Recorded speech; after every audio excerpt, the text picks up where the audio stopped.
Hello, everyone, and welcome to our panel here at BookFest Spring 2021. I am so happy to bring this panel to you all.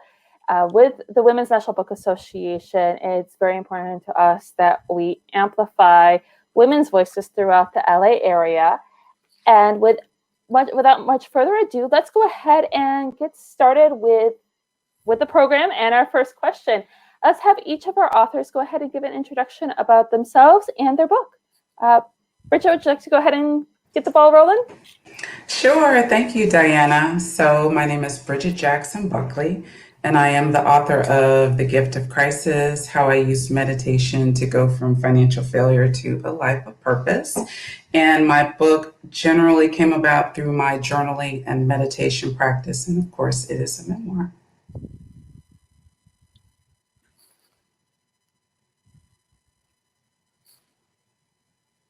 Oh, I'm still muted. I'm sorry. Arlene, would you like to go ahead? Go next. Me? Yes, Arlene, if you want. Hi. I'm Arlene Schindler, and my book is called Stand Up Heartbreak, a comic and a sex addict walk into a marriage. And it's a memoir about my life as a formerly fat, hard-boiled Brooklynite, struggling in the unwelcoming world of stand-up comedy and being seduced by my boss from a one-week job. And it's about dating, marriage, divorce, addiction, and everything in between in the era when women were expected to marry up and shut up. So interesting. And so William Silverman, could you tell us a bit about you and your book? Yes. So my book is How to Survive Death and Other Inconveniences. And the book is really structured around a kind of memory road trip through my life, whereby the narrator kind of collects and curates her memories, since memories, if they are written, have a kind of immortality. So they can survive death if, sadly, I don't, though I am sort of holding out hope. Part of the memory road trip is also discover the origin of my fear of death. And then other memories have to do with what I call a kind of emotional or spiritual kind of death. For example, I've been divorced twice. I've struggled with a sex addiction and an eating disorder. So it's sort of like, how can we get through those? And in many ways, in fact, the book is also about how to survive life. Thank you. So fascinating. Memoirs are such an interesting genre in and of themselves. What do you, as a panel, think brings people back to the memoir genre, and what makes you interested in the genre itself?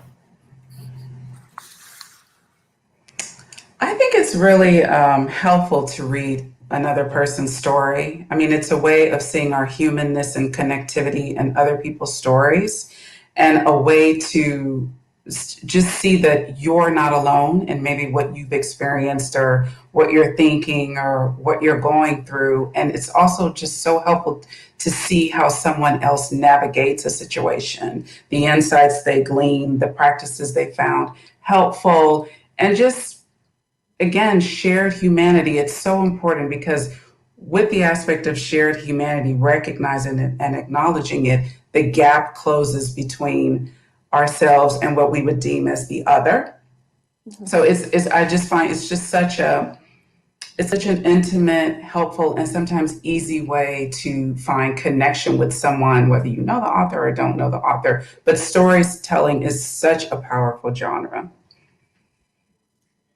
So Arlene, do you guys have some thoughts? Yeah, well, a lot of times memoirs deal with personal stories of survival, about how someone is able to recover and build their lives from failed experiences or challenges and finding happiness. I mean, one of the current memoirs that I think is really worth noting is The Last Black Unicorn by Tiffany Haddish, because she's someone who had an incredibly hard life and had so many things working against her and so many challenges before she was even 17 years old. And she writes with humor and wit. And in the book, you see the ways in which she moved forward in her life. And even after life got a little bit better, then she was living out of her car. And, you know, now she's a household name, and it's all told with humor. And, you know, she makes everybody's life in many ways seem so much better or easier. And whatever you have to do, you know, Tiffany may have had greater challenges. Yeah. So for me, how I sort of see the genre is that memoir is an act of self-exploration in order to understand sort of the fullness of our lives. And it's kind of like living a life twice. But the second time, through writing, I better understand the meaning of past events. It's like life itself is just really, really messy. But writing offers us a kind of an organization that we really don't see at the time when we're living. And of course, self-knowledge is just very empowering. And then through a memoir's metaphors, we also are able to turn our life into art, which makes our subjects universal. So others really can relate to our stories, kind of regardless of the subject matter. You know, it's sort of like if I write from my soul, I can touch somebody else's soul. Or if I write from my wound, I can touch somebody else's wound. And people read this, and it's obviously a very popular genre. And I think people read it because it really does help them understand their own lives. Mm-hmm. Oh, can I just piggyback on that? Yes. Oh, I could not agree with you more, Sue. I really couldn't, because it is such an exploration. And because when I wrote my memoir, we had not revisited the events of what happened in my book. It was around financial destitution. My husband was 33 years old and almost had a stroke right after we got married and moved into our newly renovated home. And it was like every wheel that was turning forward just stopped. So by the time I wrote the book, it was several years later, but I had not fully revisited certain aspects of that situation until it was time to write the chapter. So I started writing the book literally from the inside out. Like I wrote chapters 2, 3, and 4, you know, and then when I got to the point where I could not go any further, you know, I would ask my youngest son, "Oh, you want to watch Megamind? You want to go to the movies?" Because I knew I had to get into that, but it was so cathartic. So you are absolutely correct. I agree with you completely that it's an exploration. It can be a healing event when you really go in there and face what was so difficult to face. And even though I put it off to the end, it ended up going so much better than I thought it would go. And I felt such tremendous relief and release after I finally wrote the chapter that deals with us losing our home. Exactly. It's just such an empowering, it's empowering for us as writers, but then I think for people who read our work, it's also empowering, so there's that sort of kind of a symbiotic relationship in a way between the author and the reader, which I think is really a huge part of memoir that could also, maybe be true in poetry and fiction, but I think for sure is true in memoir. Mm-hmm. Yeah, I agree. Now, let's go back to you, Bridgitte. Since you made those wonderful statements, I have the next question is going to be for you.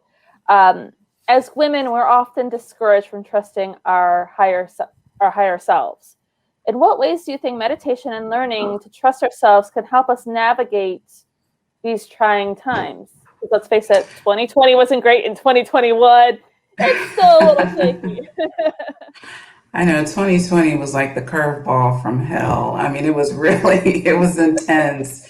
But yes, so as a society, as individuals in this society, I think women and men, but if we're talking about women, there is this emphasis to look for solutions in the external, to look for the fix outside of yourselves, whether it's putting all of your attention on what you do for your family, an extreme exercise regime, working a lot, whatever it is. Let me just do something outside of myself to maybe that'll make me feel better. Shopping, whatever. But with meditation, when we were in our situation, I didn't, my husband was out of work. And at that time, I was home with our second child, and he was out of work for an extended period of time. And we were not prepared to deal with the loss of his income for so long. So we were really in financial destitution, really like in the midst of crisis, experiencing just going at each other. There was a lot of blame, resentment that we felt towards each other, within ourselves, the fear, shame, all of that. And as far as going outside of myself, for quick fixes, shopping, even going to a therapist, which I would have been on somebody's couch in a second, we couldn't afford it. I couldn't do it. So what I had at my disposal, now that I think about it, like use what you can where you are, is I was an avid reader. And my kids were young, and near their school was a public library. So I would often stop at the public library after picking them up from school, and I would literally just walk down the self-help, psychology, and spirituality aisle and just kind of look at the books and see which one really jumped out at me.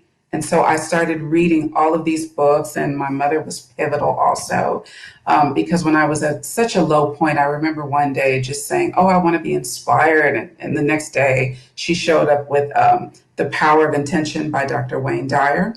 And of course, The Secret. And so that really was like my opening into the rabbit hole. And so what I saw was the common thread in the books is that almost all of the authors were meditating.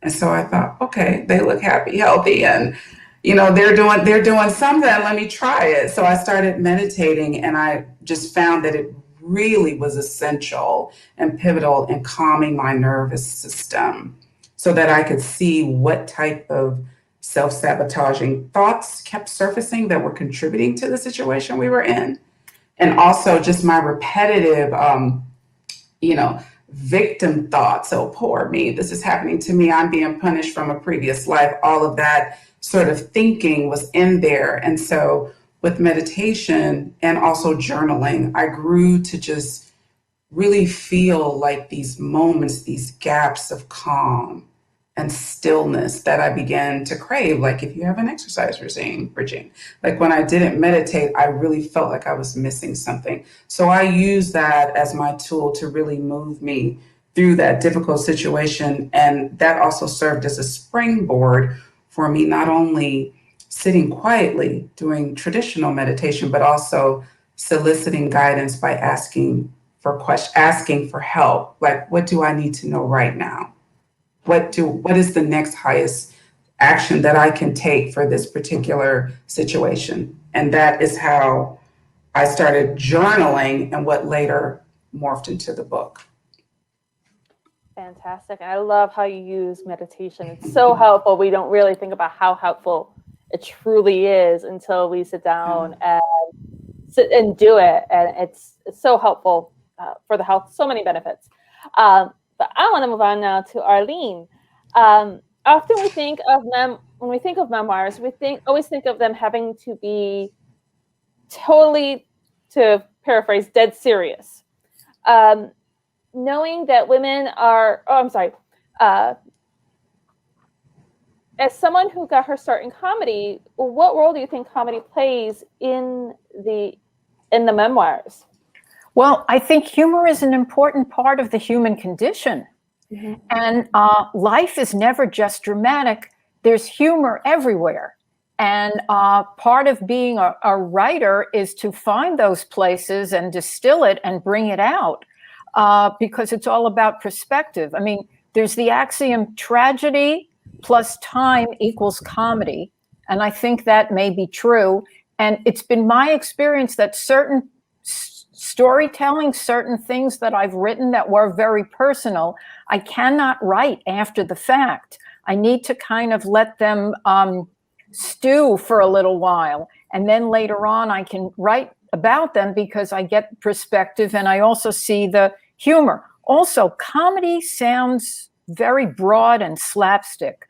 So I think something that's more accessible for people is to think about humor or levity or hope or uplifting moments, and also things that are amusing and entertaining and odd and weird. Also, Anne Frank said, the only one rule you need to remember: laugh at everything and forget everybody else.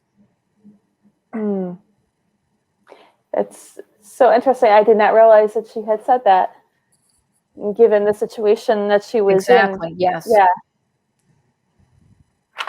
So, Sue, we're going on to you now. Your book talks about using language to help us through our anxieties, including death. Knowing that women are becoming more prominent in the publishing industry, how can we use language to move past our fears? That is a really good question. And to me, writing is kind of like following a whisper of words that lead me into the heart of me. And knowledge is power. Language is power. You know, this is my fourth memoir. And with each book, I really kind of unravel another layer of who I am, of my story, my narrative. So, like, my first memoir is about growing up in my incestuous family. My second memoir, Lovesick, is about 28 days I spent in rehab with a sex addiction.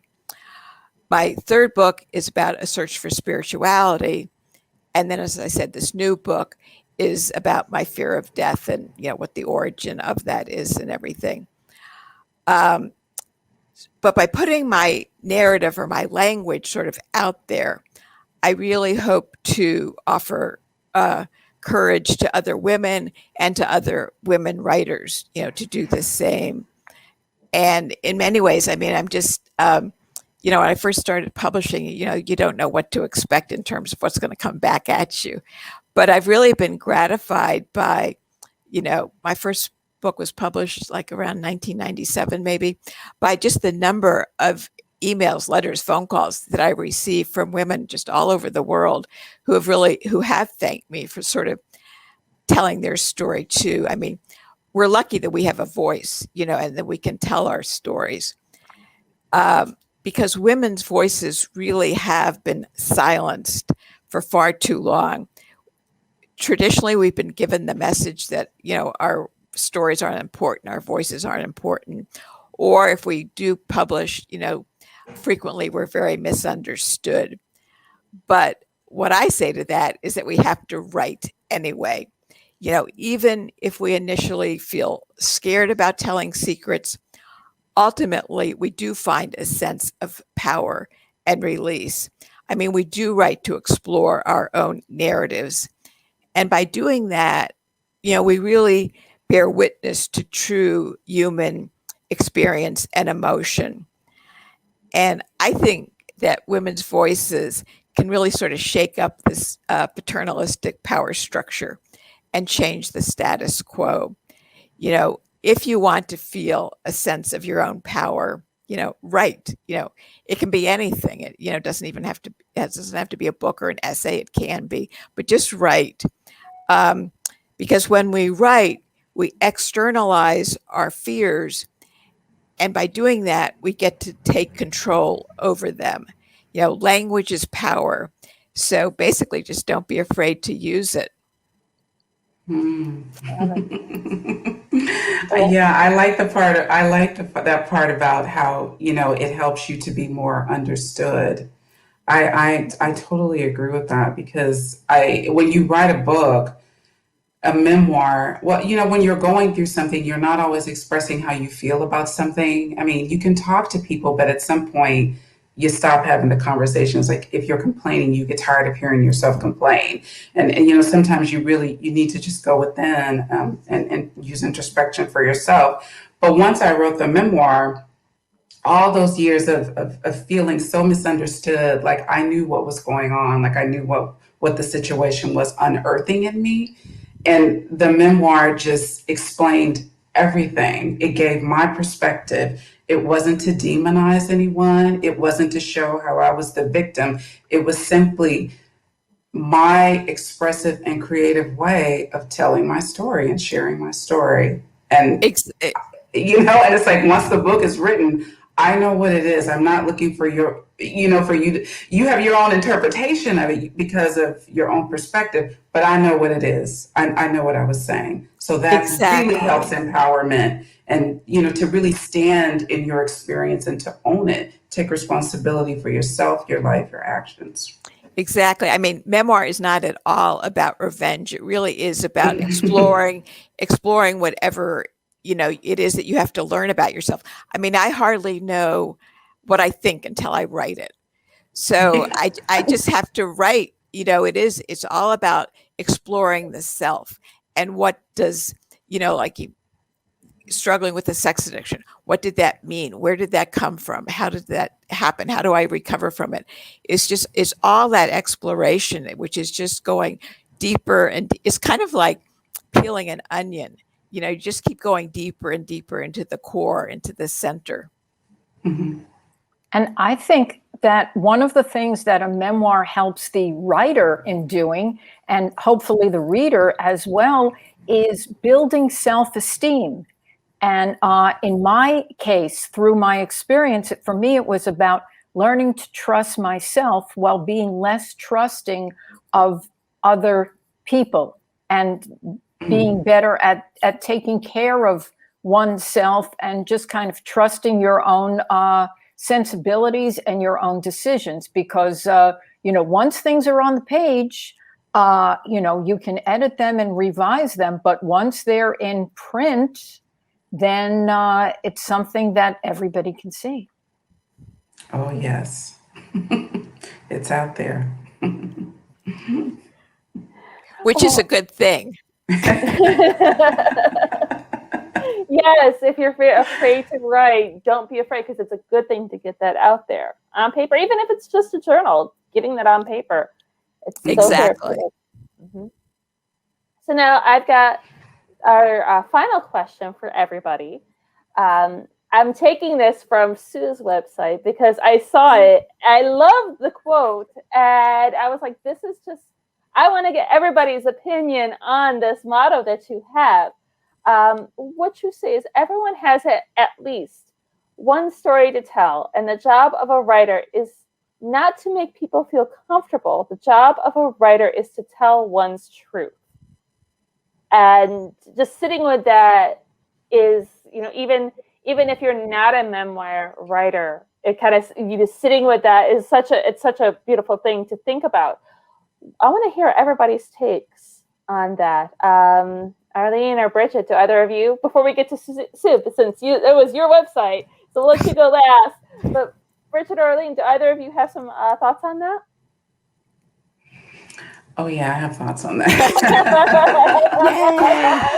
You are preaching to the choir, Sue. I could not agree more. And a memoir can be a raw and real read, and it really is, with writing, for me, and I would imagine anyone writing a memoir is about getting to the truth. What is the truth? Like, every word matters. What do you really want to say? Like, what are you exploring? What are you looking at? What are you uncovering? What part of yourself do you sincerely want to share? Because with my book, it was a sincere and humble offering.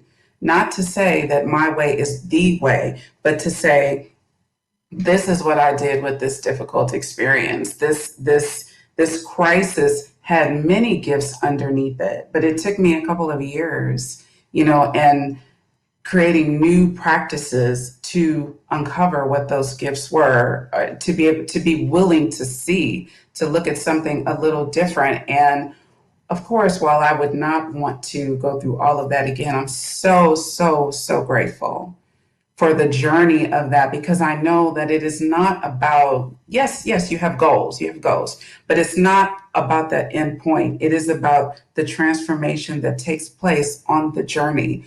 who are you becoming? What are you shedding? What are you releasing? And all of that, in my opinion, is truth. And at this time, I am deeply interested in truth. I'm not interested in living falsities, perpetuating them. I mean, I think that there's a lot of this validity to that quote, or Sue, to that statement. Sue, Thank it you. is about truth. Like, do you want to see it? It's there. Do you want to see it? Do you want to know it? Is the essential question, because it is there to be seen and discovered if you want to. Yeah. I think when other people ask me about writing memoirs, I tell them that it has to be a story that you have to tell, that you're burning to tell. But as much as you're burning to tell it, you also have to be willing to be brave and nakedly honest, and sometimes painfully honest. Now, a lot of people I know couldn't quite get there, so they kind of took their story and tried to turn it into a novel, and then their novel had a lot of holes in it. Mm-hmm. And I did this myself. And then people encourage them to kind of, no, because this is the story that only you can tell. So, be brave about it, be proud, but, you have either be brave or go home. Yes. Yes. That what you're to piggyback on that, Arlene, that makes me think so much of I'm watching the Ernest Hemingway documentary right now. And that makes me think of him, where you just write the truest sentence and then you write the next one. Was his writing advice. He turned a lot of his true life stories into novels so that he could kind of tweak his truth. Mm-hmm. But in many ways, after watching that, you see that his truth in many ways was more interesting than the books he wrote. Yes, 100%. But he also made sure to keep that emotion in there. Yes. That emotion in the story, and the painful emotion too. Yeah. Okay, Sue, your turn. Okay, so I'll deconstruct my own quote, right? So when I say that everyone has at least one story to tell, what I mean by that is that a memoir is a slice of a life. It's not a whole life. An autobiography is a whole life. People like Michelle Obama get to write a whole, or any politician. Sorry, I wasn't supposed to maybe talk about politicians, but famous people, celebrities, they write autobiographies. I'm just an ordinary person, but yet I've written 4 memoirs. And it's because each one is a sort of a slice of a life. The first one is, growing up in an incestuous family. And then that, it really is a matter of changing voices. That book is written in a voice of sort of a young, wounded girl. Or then the book about sex addiction is a sort of more an edgier voice. But then if you come to my new book, it's very, How to Survive Death and Other Inconveniences. Clearly, that's a very ironic voice. And so it's a matter of kind of taking the self and looking at different parts of us, different, the way we have different roles that we play, like we can be, wives, sisters, we're educators, we're, we like to travel. We're very complex. So it is a matter of just looking at ourselves in sort of these kind of slices. So like a memoir is a slice of a life. If you write an essay, that's an even smaller slice of a life. But then about our job is not to make people feel comfortable. It's like, so where I teach at Vermont College of Fine Arts, and a lot of my students, they worry about sort of, not all writers do. I worry about that too. What's my mother going to think, or what's my best friend going to think if they read this about me? But I think that we have to sort of set that aside. And particularly when you're writing, like, don't think about how the world is going to sort of judge you or something. Just focus on your words, on telling your truthful story. because ultimately we do have to tell our truth. And if we shake people up, if they get kind of upset, that's sort of something that they have to deal with, but it's not our responsibility to sort of take care of our readers. You know, we really just have to tell our stories. And I think for somebody who's feeling troubled, then our work can offer hope and compassion and understanding. But for other people, maybe who are sort of in a place of great complacency, maybe we do need to shake them up a little bit and let them sort of see other truths. So maybe they don't feel as complacent as they thought they were. And not in like a horrible negative kind of way, but just it's good to hear other views. You know, it's good to hear truth. It's good to know what the heart really has to say. Absolutely, absolutely. That was beautiful. And also, I just want to say that because I describe my memoir that way too. That it's a slice of my life. It's an experience that I had. It does not define me. It's not something that, because some people will read and say, "Oh, you divulge such private information," but that is more revealing about their position on private information, which is why I said earlier, I know what it is.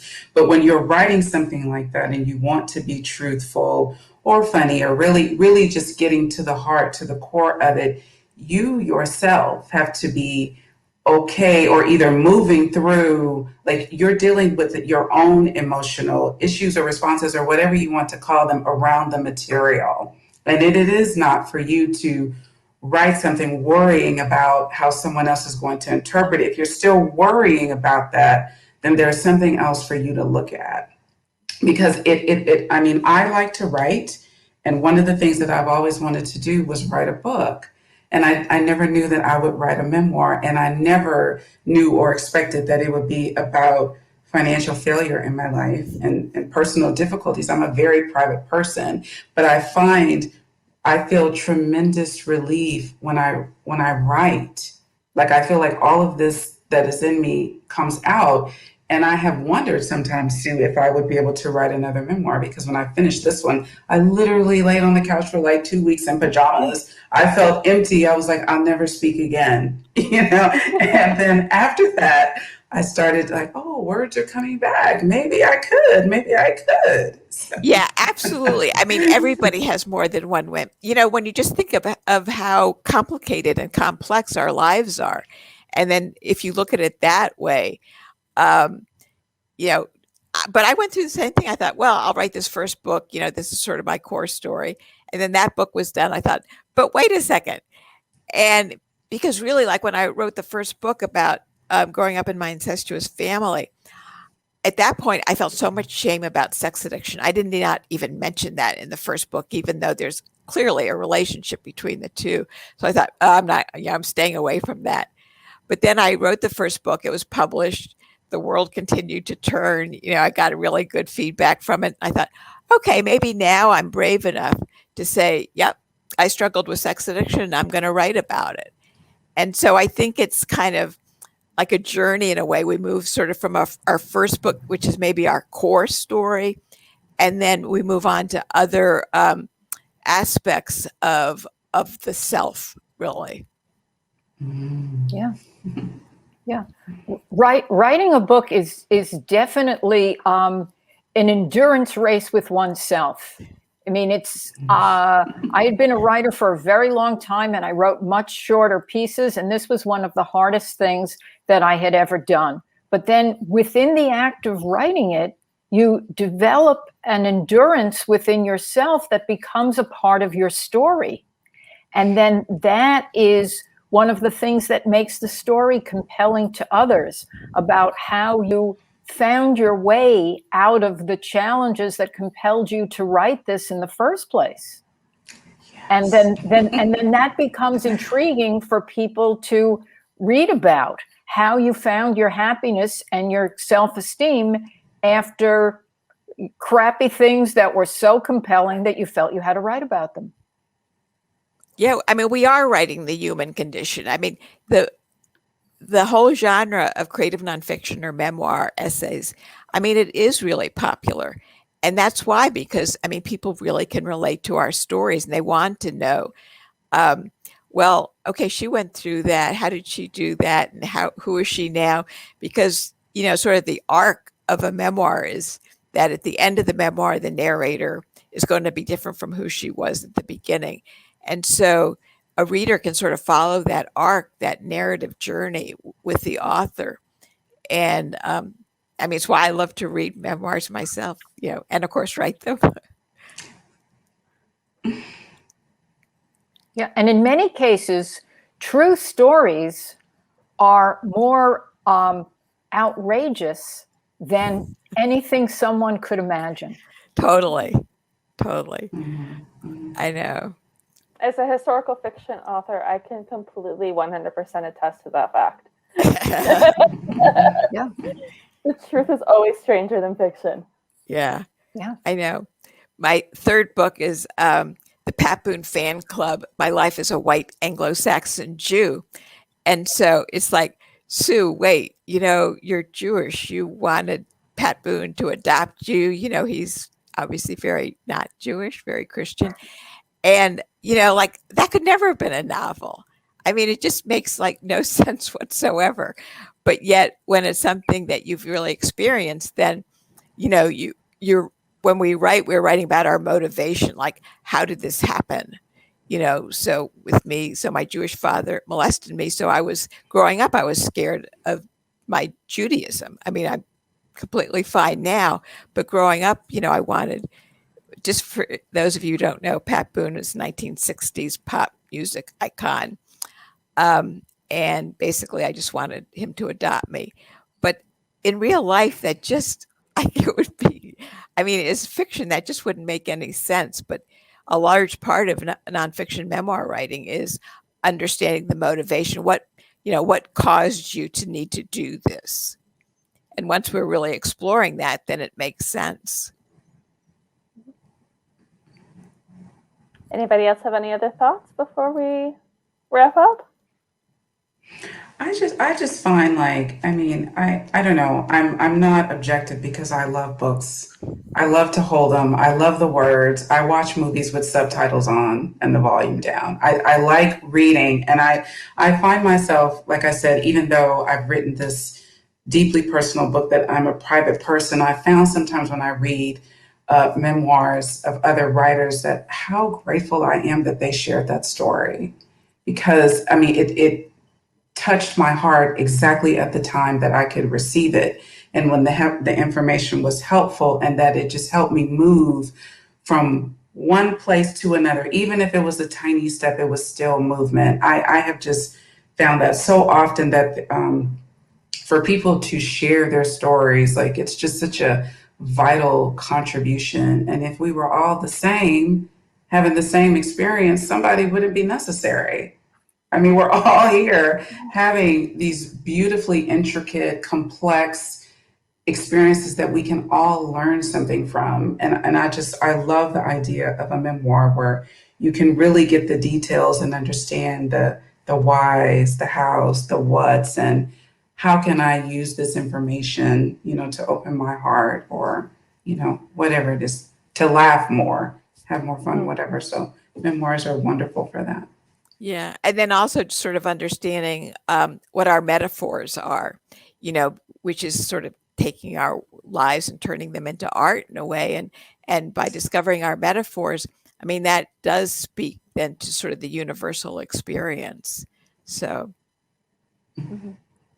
Yeah. And you're showing another version of people's daily challenges. Yeah. And especially, in this last year where everybody was home, if you would read a memoir, or even moving forward when people are still kind of home, you get to peer into another person's life and see how it is in relation to yours. And in some ways it's better, and in some ways it's worse. And then, you take away whatever you choose, but you've been enlightened by that experience. Yeah, I sort of think of it as looking through a window, like as a writer. So I'm looking through a window and sort of superimposing my life onto the world. But then as a reader, I'm looking through a window into that other person's world. Is this whole idea of kind of windows and how that's sort of a metaphor, I think, for both writing memoir and reading memoir too. Yeah. Wonderful. Well, all of these books will be available. You could see them all through BookFest. But for those, while we're here, can you guys share where we can find you online? Okay. Well, So Bridgitte, you can find us. you're right next to me. Your turn. So my personal website is bjbuckley.com. And I'm at arleneschindler.com. And on Instagram and Twitter, I'm Smoney Schindler. And my website is SueWilliamSilverman.com. My whole name, smushed together.com. And on that, you can find where I am on Twitter and Facebook and everything. I also just want to say quickly that on my website, I have this like 9, what would be the equivalent of about 9 pages of a creative nonfiction reading list. And so it's organized by categories. So that's just something that if you're interested in memoirs and essay collections, just go to my website and you can see it's just massive reading list. Mm-hmm. Thank you. Thank you so much. And for anybody who's interested in the Women's National Book Association, feel free to check out our website, WNBA-LA.org for more information. And thank you, ladies, so much for joining us. Thank you so much. Thank you. Thank you. It's been great getting to know all of you. Thanks so Likewise. much. Yes. Thank you. Thank you. Okay, goodbye. Bye. Bye.